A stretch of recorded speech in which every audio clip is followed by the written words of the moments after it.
Another attempted assassination on the life of former President Trump and in our own backyard. Thanks for joining us, everyone. I'm Jim Grimes. And I'm Alexis Cruz. As of this hour, the man at the center of today's incident is being held at the Palm Beach County Jail. 58-year-old Ryan Wesley Routh. He's still not got a mugshot yet, but he was taken into custody over Martin County this afternoon.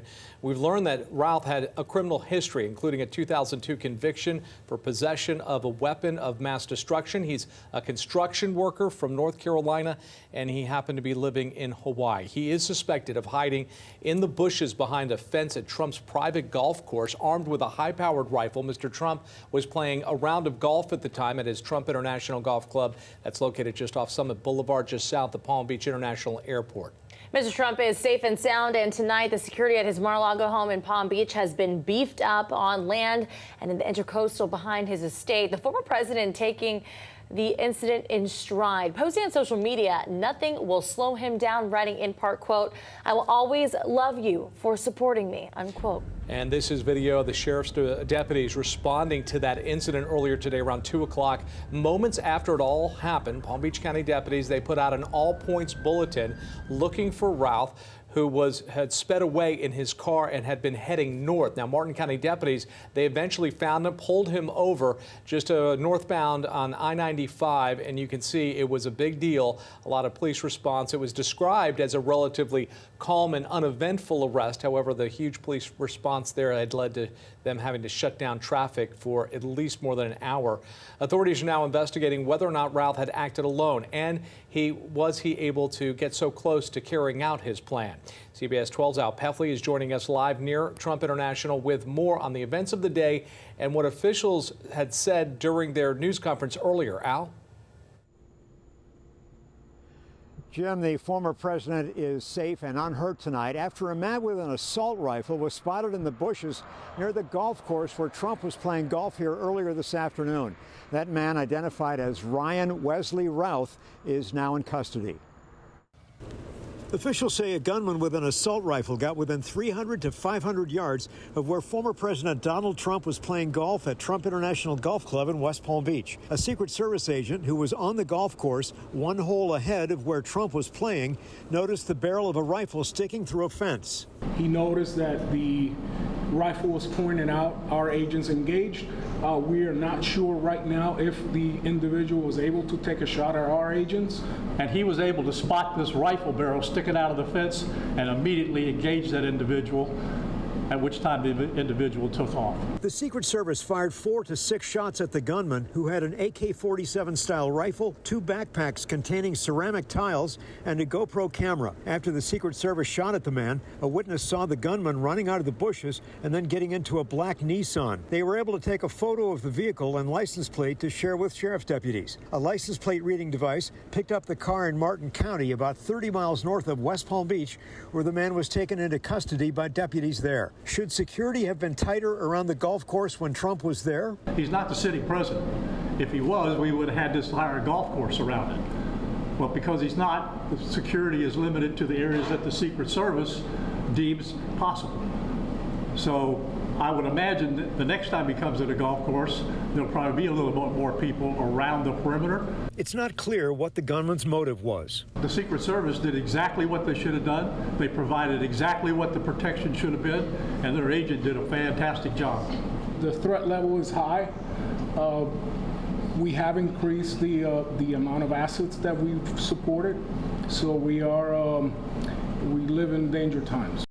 The sheriff tells me every available deputy in the county was immediately mobilized. The sheriff's office had someone stationed at every exit in the county, and one of the deputies spotted the suspect's vehicle near the Martin Highway exit. They followed him for about 2 miles until they could pin him in. Driver, take 2 steps to your right. Take 2 steps to your right. This was the scene Sunday afternoon just before 2 p.m. Martin County deputies yelling commands to Ryan Routh, the suspect in the apparent assassination attempt of the former president at Trump International Golf Club. The entire sheriff's office was on the lookout for Routh after receiving an alert from Palm Beach County. He was smart. He was just driving with the flow of traffic. Yeah, I think that he may have thought he got away with it. Of course, he couldn't have known that there was a witness who really did the right thing, took a picture of him, took a picture of the tag. That description and license plate is the reason one of the Martin County deputies was able to spot the vehicle on I-95 North near the Martin Highway exit. Once we saw that vehicle and got the tag, we were locked on. We had a green light. There was no backing down at that point. There's nothing he could have done that would have shaken us loose. He could have fired at us. He could have driven that car as fast as it went. According to the sheriff's office, the witness in West Palm Beach was flown to the scene on the interstate in Martin County, where that person identified Routh as the man they saw near the golf course. Sheriff William Snyder says despite that, though, he already believed they had the right guy, simply because he had nothing to say. He was not asking any questions like, what's going on? There's cops everywhere. There's men with rifles. There's a helicopter. I-95 is shut down. Why no questions? And I looked at him, I thought, yeah, that's the guy. That's the guy they're looking for, and sure enough, it was. A federal grand jury in Miami returned an indictment charging Ryan Routh with attempting to kill the former president, all while Trump began a round of golf at his private golf club in West Palm Beach on September 15th.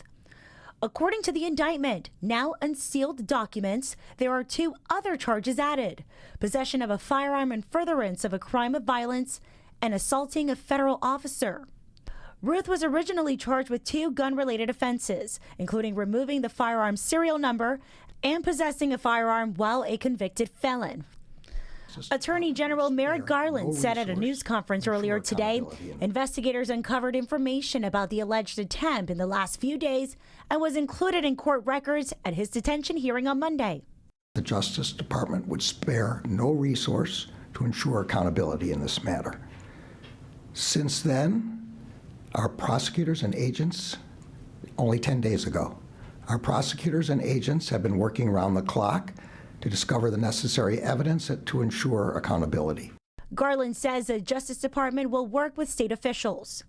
This case now randomly assigned to U.S. District Judge Aileen Cannon. She's a Trump-appointed judge who threw out the former president's classified documents case. This indictment comes a day after the former president issued a statement accusing the Justice Department of downplaying the entire incident. I want to talk about the judge who will be on the bench during that. This was random assignment, but it's Aileen Cannon, and that name might be familiar to our viewers because she was the judge on the Mar-a-Lago classified documents case, and she ended up tossing that case. It's now on appeal at the federal level. She was not in court today. I'm told that she had scheduled time off, so it was a fill-in judge here this morning when Routh entered his plea, and he spoke in a very confident tone of voice when he told the judge that he understands the charges that he's up against. Initially, there were 2 charges against Routh for the gun he allegedly brought to the golf course. Then last week, a grand jury gave the green light for 3 additional charges: attempted assassination of a major presidential candidate, possessing a firearm in furtherance of a crime of violence, and assaulting a federal officer. With that done, it was time to enter a formal plea. Routh's attorneys say that he's pleading not guilty to all 5 charges, and he wants a jury trial. Routh is accused of setting up a sniper's nest in the bushes at Trump International Golf Course. In addition to the rifle with a scope, prosecutors say Routh rigged up 2 pieces of armor to shield him from incoming fire. He was within 500 yards of former President Trump when a Secret Service agent spotted him and started shooting.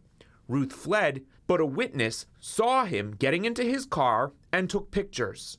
Routh was apprehended in Martin County. So far, government prosecutors have revealed FBI agents have found a letter that Routh left with a friend. That note explains Routh was attempting to kill former President Trump. The next step in this process is discovery. That's when the prosecution shows Routh's defense team all of the evidence that they have gathered against him. Now, the defense team says this was never a legit assassination attempt. They are trying to say that this was all a big publicity stunt, that he wasn't intending on pulling the trigger. Federal prosecutors in Fort Pierce revealing Ryan Routh, the accused would-be assassin of President Trump, had tried to obtain military-grade weapons, including a rocket launcher from a Ukrainian contact as part of his alleged assassination plot just 1 month before his failed attempt that communicated with his associate, who he believed was a Ukrainian with access to military weapons. He wrote on an encrypted text message, "Send me an RPG, a rocket-propelled grenade, or a Stinger, and I will see what I can do. Trump is not good for Ukraine." He goes on to write that, "I need equipment so that Trump cannot get elected." Prosecutors say the two had continued to discuss the possibility of Routh securing a rocket or missile launcher, writing that he was attempting to purchase a destructive device to blow up the president's plane. The pair also discussed Routh's purchase options and suggested the weapons be shipped to him. Routh, of course, was arrested back in September on a highway in Martin County. His attorneys, they have indicated that they could mount an insanity defense. They've also filed a motion to suppress the eyewitness who had spotted Routh running from Trump International Golf Club in West Palm Beach just after he had been spotted by Secret Service hiding in some bushes with a rifle that was pointed through the fence, aiming at Mr. Trump, who was playing golf that day. Attorney General James Uthmeier announcing Florida will charge Routh with attempted first-degree murder as well as terrorism. Prosecutors saying that Routh plotted to kill the then presidential candidate Trump while he golfed at his West Palm Beach golf course. This happened back in September. U.S. Secret Service agents spotted Routh, who allegedly aimed his rifle at an agent who opened fire. Routh was later caught fleeing in Martin County. Routh is currently behind bars on federal charges in connection to the alleged assassination attempt. The charges come 7 months after the attempt and after Uthmeier says the Biden administration blocked his office's investigation. Attempting to take the life of a former president and a leading presidential candidate isn't just an attack on one man. This was a political attack against our Republican form of government and our shared American values. Ryan Routh walked into the courtroom Tuesday in a jumpsuit and handcuffs for the final time before his trial for the attempted assassination of then presidential candidate Donald Trump. The case has been anything but normal, as Routh elected to represent himself against the recommendation of Judge Eileen Cannon.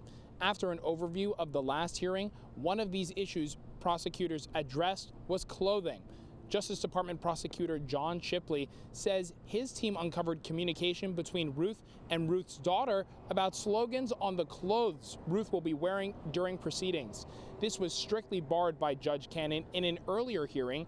Routh simply responded, "That's incorrect. After you stated that we would not do that, I did not promote the situation."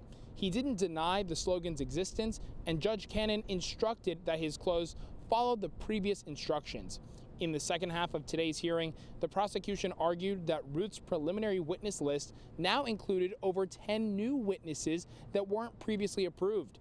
These people included professors at Harvard, the president, and pro-Palestinian protesters. Judge Cannon quickly denied the addition of these witnesses, but not before an exchange where her and Routh were talking over each other, as he attempted to justify these witnesses, saying they would speak well to his character. Routh filed a motion to suppress the prosecution's latest evidence, which was denied. He filed another motion to introduce additional letters written by himself into evidence. That motion was also denied since they are considered hearsay. This morning, when Judge Cannon asked both sides if they're okay with the questions for prospective jurors, government prosecutors objected to something that Mr. Routh wanted to ask, and that is, if you're driving in your car and you see a turtle trying to cross the road, would you pull over and help it cross? Judge Cannon agreed that the question seemed a little silly. She said she failed to see the relevance, so Ryan Routh said he'd withdraw that question. 59-year-old Ryan Routh will be representing himself in this trial. He fired his court-appointed attorneys, so he'll get to talk directly to the jury, to call and question his own witnesses and cross-examine the Fed's witnesses. That's a highly unusual and potentially clunky element of the proceedings, as he has no legal background. What he does have is a penchant for spectacles, like in the motion he filed last week challenging President Trump to a round of golf and saying if he loses, Trump can order him to be executed. Before that, Routh proposed an international prisoner swap, send him to Hamas or China, Iran or North Korea in exchange for someone they're holding. But before any arguments can be made, there's the business of seating a jury. In that process, Routh can interview the men and women who have been summoned to jury duty. 12 jurors and 4 alternates are needed. There were 3 groups of 60 people to choose from. In addition to being charged for attempting to assassinate a political figure, there are weapons charges, and Routh faces life in prison. The feds have eyewitnesses who saw him fleeing from the golf course, they have a plethora of physical evidence, and they say they can move swiftly through their case. But Routh's antics could cause delays. He also apologized to the jury pool, saying, "I'm sorry, I've brought you all here." For the most part, court proceeded as normal, with 2 new jury groups being introduced. Today's session came with even more tension between Judge Eileen Cannon and Ryan Routh, as Routh held strong in asking more politically charged questions to the jury. Routh aimed to excuse jurors who had any former background in law enforcement or knew people in federal or local law enforcement. While Judge Cannon said that's not enough of a reason to excuse someone, she tabled that for a later time.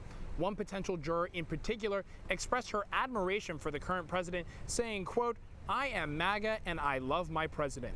That juror was later excused by prosecutors. Routh leaned heavily on the questionnaire answers from jurors, using that as a large basis for the jurors he would like to see excused. Judge Cannon even commented on his attention to detail, calling one of his points a, quote, "good catch." That positivity quickly faded towards the end of the day, as Routh wanted to ask jurors politically charged questions in the same vein as ones that were previously denied. Judge Cannon shot those down quickly. Today marks day 3 in federal court. So far, 98 of the 180 potential jurors still remain. So the jury selection process is slated to end today, and opening statements expected to start up tomorrow. Routh leaned heavily on the questionnaire answers from those jurors. He used that as a large basis for any jurors that he wanted to excuse. Now, they need to seat 12 jurors and 4 alternates. And as I mentioned earlier, we're told that process should wrap up by the end of the day today. Ryan Routh was trying to do something that was poetic and soul-searching, and Judge Cannon was like, wait a minute, you gotta stick to talking points that deal with admissible evidence that will be presented during the trial. So she sends the jury out. She says, I'm gonna give you one more chance. When they came back in, he was at it again. She shot him down, and she shot him down hard. Ryan Routh tried to make his opening statement so deep and introspective it would move jurors to reflect on what's in our hearts. But Judge Eileen Cannon sent the jury away and warned him to get real or to forfeit his open. When the jury returned, his performance resumed, referencing Hitler and Putin and human nature dating back to prehistoric man and evolution. Judge Cannon had heard enough. She sent the jury away a second time and told Routh, "You're finished." Remember, Routh is not a lawyer, but opted to represent himself after he fired his court-appointed attorneys. They're now backup counsel, but they can't advise him on strategy. In the few minutes that Routh used in his open before he got scolded and canceled, it seemed he was hinting that his intent was not to kill Donald Trump, and he used the words, "What is intent?" But he didn't talk about any evidence he would present to try to exonerate himself. He told the judge earlier this week that 2 character witnesses cannot attend the trial. Despite the setbacks, I've seen Routh giving people in the gallery the thumbs up sign, and his demeanor so far has been upbeat and animated. Back with you live here. A lot of head-scratching moments when it comes to the defense, but the prosecution had a much stronger day. And joining me live on location here is Treasure Coast reporter Jack Wu. He's covering the prosecution specifically. It was a good morning for them during open. Definitely a good morning. The prosecution had a plan, and they stuck to it. They were thorough from the opening statements to questioning their witnesses, but it all started with the setup and how they gave all the evidence to the jury. Federal prosecutors have Ryan Routh in a corner. The jury will see and hear about the 10 phones federal agents found that Ryan Routh used in his plot. Prosecutors can show jurors photos of the sniper's nest, a map of the golf course, and 2 eyewitnesses. One a Secret Service agent, the other a Good Samaritan. The prosecution can trace his premeditation to Hawaii in July of 2024, when he reached out to a friend in North Carolina about buying a gun. He couldn't get one since he was already a convicted felon.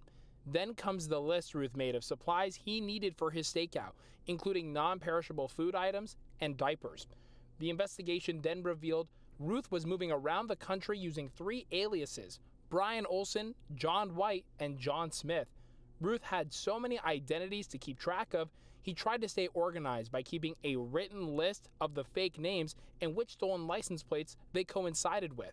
The list was recovered when Routh was arrested. With so many exhibits and potentially damning testimony, Routh has his work cut out for him. And the prosecution definitely took their time, using all 40 minutes allotted to them and then some, going 1 minute over by the end of opening statements. Now, Jack, they actually went through 5 witnesses today.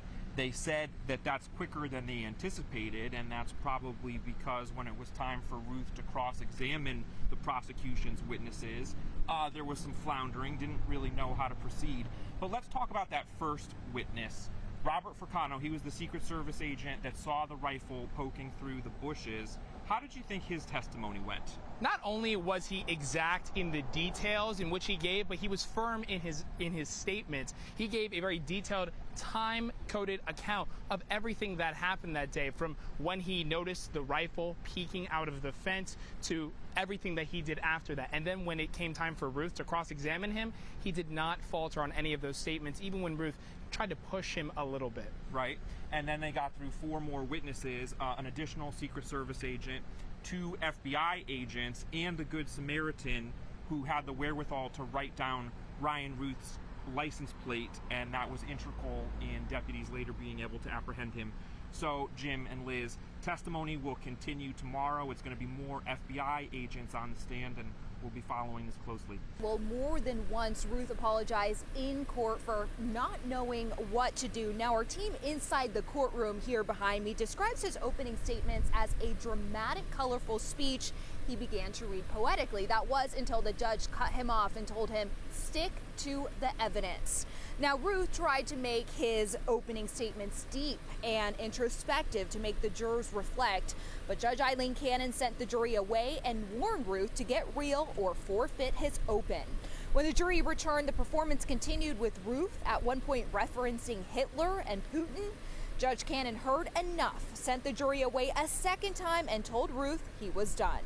Now, in the few minutes Routh did speak, it seems he was hinting his intent was not to kill President Donald Trump, but he didn't speak about any evidence he will present to try to exonerate himself, and he says his 2 character witnesses can't make it to the trial.